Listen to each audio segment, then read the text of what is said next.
Minne heech Dank an Overbroek. Overbroek, du bist mi da. Dich kann man nicht verjäten. Von dich han ich min Muttersprach, denn durch Ruhe und Wurm hat alles angefangen. Da han für alles gelernt. Spreche, lese, schriebe und noch manches mehr. Ich in der Aue, dann in der neue Schule, han sie aus für Lehre präpariert.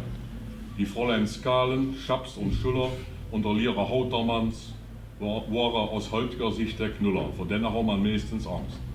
Durch Ruhe und Wurm hat alles angefangen. Da sind wir abgewachsen, einfach und ohne Welt drumherum. So sind ich et Hüt, kick ich mich um. De Camp, et Demke, de Bockstation Valene Franz, Kranzes Kapelke und de Schanz. Die stote Touren mittendrin. Das waren feste Größen, die Sicherheit uns gaben in Oberbrucher Kindertagen. Die Fabrik mit den Toren 1 bis 4, viele Väter arbeiteten hier.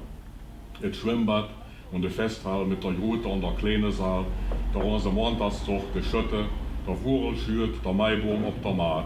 Was ist lang her, habe ich das Tag noch uns gedacht. Das Schwartwechske und die Kipp, der Volkspark mit der Hüske, wo ich das erste Mädchen küsste. Der Waterratte, der BC, Alt-Oberbruch und Nobis B, nicht der verjährte Linze Ad und Röhrensmann, Flippe Hub und Fränke Hein. Das waren Gastronomen von einem Format, das keiner je erreicht mehr hat. An denne Grieche war das erste Bär, later Orlands eine Schnapsaufwehr. Ab und zu war man dann Orlands besorgt, dann gut ob alle Werner hemgekrope. Eine von die bekannte Gastronomen sorgt das nicht so eng.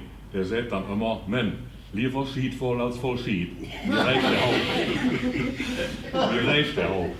Overbroek, du hast uns alles gegeben, was Jod gerüstet für das Werfen. Den Spruch, die kann ich immer noch. Die habe ich nicht verliert. Und das soll auch so bleiben. Ab und zu besuche ich dich, dann lass ich mir Gedanken trieben.